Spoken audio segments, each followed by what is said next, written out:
Good evening, ladies and gentlemen.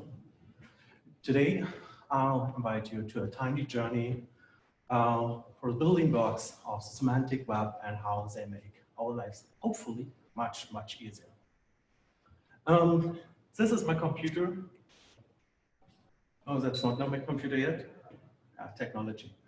First, there's a theory which states that if ever anyone discovers exactly what the universe is for and why it is here, it will instantly disappear and be replaced by something even more bizarre and inexplicable. There's another theory which states that this has already happened. This is from the Hitchhiker's Guide to the Galaxy. It's a book series you should actually really read. So this is my computer. Oh, wait a second. This was my first computer. Amiga 500, really nice device. 4 colors. See this lovely input device. It's really highly ergonomic. I recommend that. When I was young and discovered computers, I never questioned if they were useful and how useful they were. I actually always assumed that we invented such stuff because we wanted to improve our life. And so, yeah, I take this for granted and use such devices in my daily life. And besides computers, I also realized there's something else. We have connected our computers, and we call this the internet, or in the 90s, really famously said www, the World Wide Web. And I think if you grew up in the 90s, you have seen such lovely pages. There was this web hoster, and I think they also had this toolkit to help you designing pages. And yeah, it was called GeoCities, BeepWorld, really famous at that time. And we had lovely pages. If you want to see more of them, I really recommend this Tumblr. Don't worry, you can get the slides later, and then there are also links in it. Besides that, I love this. Do you remember the Markitect? I think you can still use it. Unfortunately, totally out-fashioned now. And these badges, as viewed with Internet Explorer, and usually also they came with what kind of resolution you should use them. Besides these pages, there was also something else. The beginning of dynamic web called dynamic HTML, DHTML. Wow, really famous stuff. Other keywords you maybe remember was like Ajax, Web 2.0, DOM scripting, something like that. And this was also the time when most of these beautiful SDKs and frameworks came around, like Scriptaculous, Prototype, what else? MooTools. I've used it myself, and of course jQuery. I think from all of them, only jQuery is the only one still around. And then time passes, and nowadays we have this thing. Our fridge Marvin can tweet about how empty it feels and how sad it is. So it's my fridge usually. Anyway, further back to the history. When I was a wee kid and had not even computers, I read a lot of books. And I went to our library quite often. And I read so much, I accumulated so much information and knowledge I couldn't barely keep in my head. So something else I learned was not to remember everything, but to at least learn the skill of how and where do I find information. At the time, of course, the library for all the written stuff. Later on with the internet, something like Google came around. And even before Google, there were other pages, services like web catalogs and web directories. So before even like we had millions and gazillion of pages, people thought we could manually maintain and curate the stuff. When Google came around, they proved like, okay, This internet is is growing so quickly, it doesn't make sense to manually do that anymore. You need machines for that. So we need to talk to machines also to ask our questions. Actually, this is sometimes a little bit difficult. Let's consider that. What are the books the author Douglas Adams has written? This is something usually I would ask you, and maybe you remember, yeah, there was this one book, The Hitchhiker's Guide to the Galaxy, and there was another one, there's Wrestler at the End of the Universe, and something else. If you think about machines, usually do not really understand such question. Sometimes they may get it right because there are some keywords in it. And if you think about it, nowadays, it's not that bad. Google did actually a pretty good job. The first organic result is still not exactly what I was asking, but the second one is pretty good, books by Douglas Adams. But what was more astonishing is really the top part with the books. So it's like, it's presenting me with exactly what I was looking for. And if you look back 5-10 years ago, I think we would have dreamed of getting such search results.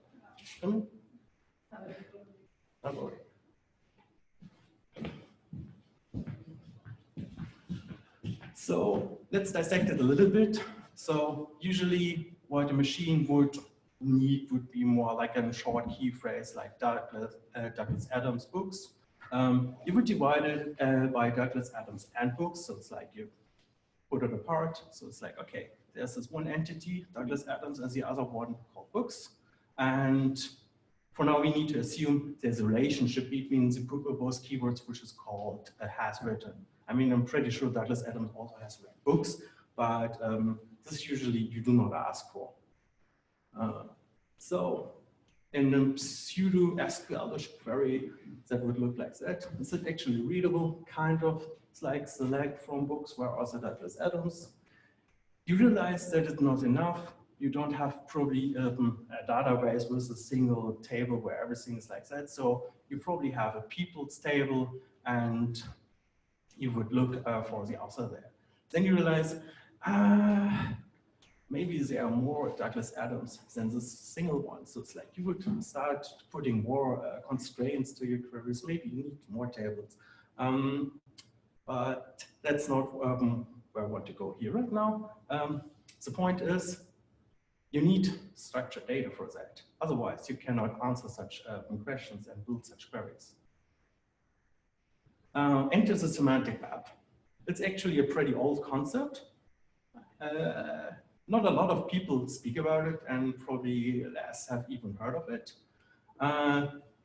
It was times also, I think, in the early 2000s, it's like also these word clouds were pretty famous. I think everyone who had a blog or web page created something around their topics. It was also something where sometimes the keyword Web 3.0 came around. And to quote somebody from this time, a very, very famous one. Wait a second. Yeah, I have the full one. People keep asking what Web 3.0 is. And access to semantic web integrated across a huge space of data, you have access to an unbelievable data resource. What's missing there is something about scalable vector graphics, which is not important for us right now. This was Tim Berners-Lee's 2006, 12 years ago. The question is like, have we achieved this goal already? I mean, kind of, we're not fully there yet, but we are doing a good progress. This is an example of it. When you have an HTML page, this is how you can enrich it. So you use some more attributes to your HTML text, where you define like, what is this thing you're describing, and in this case, even with links to the resource where you can even get more information. In this case, we're describing the person and the place. Probably in a random page, you would just read the sentence, Douglas Adams was born in Cambridge. But if a machine comes across, reads this web page, they can parse that and make a little bit more meaningful stuff out of it, because they see, oh, hey, I have some meta information I can use and maybe enrich that.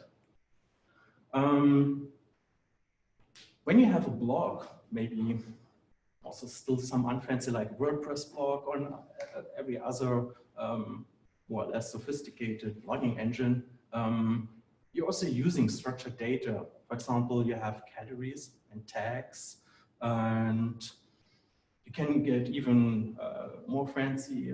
Sometimes you have extensions, plugins where you can create your own custom taxonomies. Let's say you have movie blogs and you also want to describe, for example, your reviews based on like what kind of genre is it, for which target audience is it, maybe mood, whatever, something like that. And there's something else which is actually used nowadays quite heavily, but also mostly in a way that you don't really see it and realize it. There's a thing called Open Graph, and was, I think, initiated by Facebook, but nowadays not only Facebook users, even Google can utilize this metadata to, for example, enrich the results a bit. Another famous one, half of my time I live on Twitter, so it's like I'm usually also interested to have a pretty good Twitter experience. They have this concept of Twitter cards, which comes usually in these two flavors. And this is an example from the blog post I've written interestingly about this very specific topic. And you can see it's like, if I hadn't had any extra data put onto my blog post, you would have seen probably just a link. But since I provided also like here, this is my cover image, and here is a short description line of this article, Twitter was able to parse it and present it now to you in a pretty nice way. 242. Another great project is wikidata.org, and also actually have discovered that pretty recently. I mean, everyone knows Wikipedia, Wikiquote Dictionary, and all their projects, but nowadays a lot of stuff is also driven by this kind of like central abstract database. For example, if you have these info boxes, for example, for people on the sites, and these information are fed actually by Wikidata sometimes, and not directly from Wikipedia itself. Q42 is the entity ID of Douglas Adams, and this is how the Wikidata page actually looks like. Not very pleasant to read. I think also Wikidata, even if it has a presentation layer, it's not really meant for people to be consumed. At least you can check the stuff that's correct, but probably machines are more interested in this site. Then you can use this information from Wikidata, and for example, with projects like this one from Anglo-Loki, who created like a graph visualization of entities in relationship. In this case, I have also Douglas Adams and this relationship called notable work, and so you can see some of them printed out. Now to something more practical. Let's consider you have your own project, and what could it be? Something which can use structured data pretty well. Let's say you have a book club. You have your international book club site. It's a thriving community, and you also have attached to it a knowledge base. And this already supports, for some reason, 42 languages. And so you maintain, for example, all the book titles and their authors, and maybe even the relationship in between. So, of course, you manage your content with Contentful. That's the reason why I'm here. And of course, the content needs localization.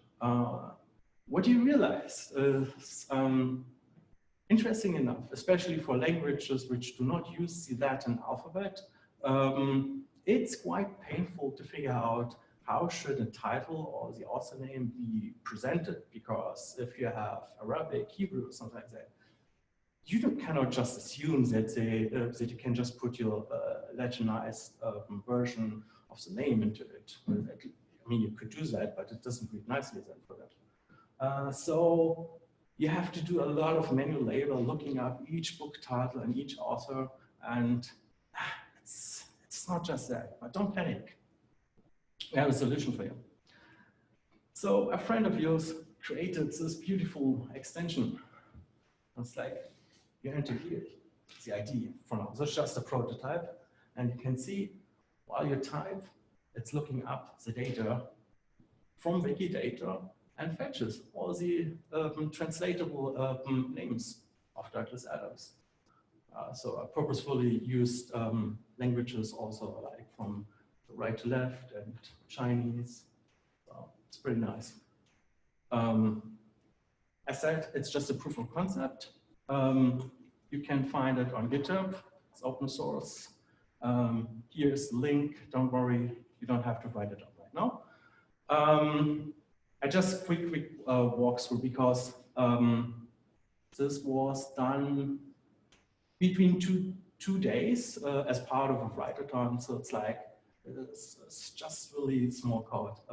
It fits mostly on 2 pages. This is the HTML you need. Important thing, you can't read everything over here, but it's like you have an input field, you have the hints and errors. So probably you want to give people information if everything is okay. I use the hint field to output some kind of debug data. So it's like all the labels which are for the existing languages. This was basically from my development cycle to check what was returned by WikiData. This is a JavaScript. You have now 5 seconds to read it, don't worry. We dissect it a little bit. So the important pieces, once you have set up the HTML, you pull in the styles and the JavaScript SDK from Contentful UI extensions. So it's like you initialize it here, and once we have done all the heavy work, of course, we initialize then the extension and kick off all the stuff. So what's in it? The extension is just a simple function which takes one argument, which is the API, which is pretty nice because Contentful gives you then the ability to read all the stuff from an entry so that you can do, for example, manipulate from within your extension also the other fields, like you have seen in the example where it's like I updated all the localized names. That's the reason why I also initialized this name field thing. And of course, I read the default local from MySpace because for simplicity reason, to not have an empty field, at least I will always fill hopefully a default localized entity name. I don't know if there's any entry in WikiData which doesn't have, at least, for example, English. Then you start with an event listener function, because like each time you type, you want to check and update and set in new names, which is a bunch of tiny handlers. You have like response handler, payload handler, error handler. Don't worry so much about all the details here. The most important thing in the top there is a URL where you can go to WikiData, and we just always replace the ID you entered. And then we do some fancy fetching, which is basically done here. So I use here the new fetch API because most modern browsers already support that pretty well. And then, of course, parse response. Hopefully it's valid JSON. Then if the JSON is valid, then we look up all the labels and stuff. Once we're done with that, we always set the ID so that we can also back to the entry so that we can store that. And then a bunch of boilerplate, like, okay, so that this special extension fits well into the Contentful UI. We auto resize it so that it's rendered nicely. When you hit your entry the first time, we will also read the wiki ID if it's present, and that the extension can use it. And then we just kick off the event listener, and as that starts the extension. That's basically it. This is then how a JSON version of the entity data looks like. I just highlighted some language labels, so it's like pretty easy. You have just a collection, you have to parse and fetch the right locales. And here's some instructions I created. I'm a fan of makefiles, so it's like I created some make tasks. What I've forgotten here to say is like also you have to, at least once in your life, use Contentful login to get your API token, otherwise you can't update the extensions. If you want to really know more about the UI extension, I'm not your expert for that. As that's like I only did it between 2 days, but my colleagues really created really nice SDK, which is also really well documented. It was pretty easy to get started with that. So you should go there, and it's pretty useful. So it's like if you don't need to rely on just the pure default displayable fields. It's like I encourage everyone create a UI extension, and for example, interface it with the external data storage like WikiData. So last.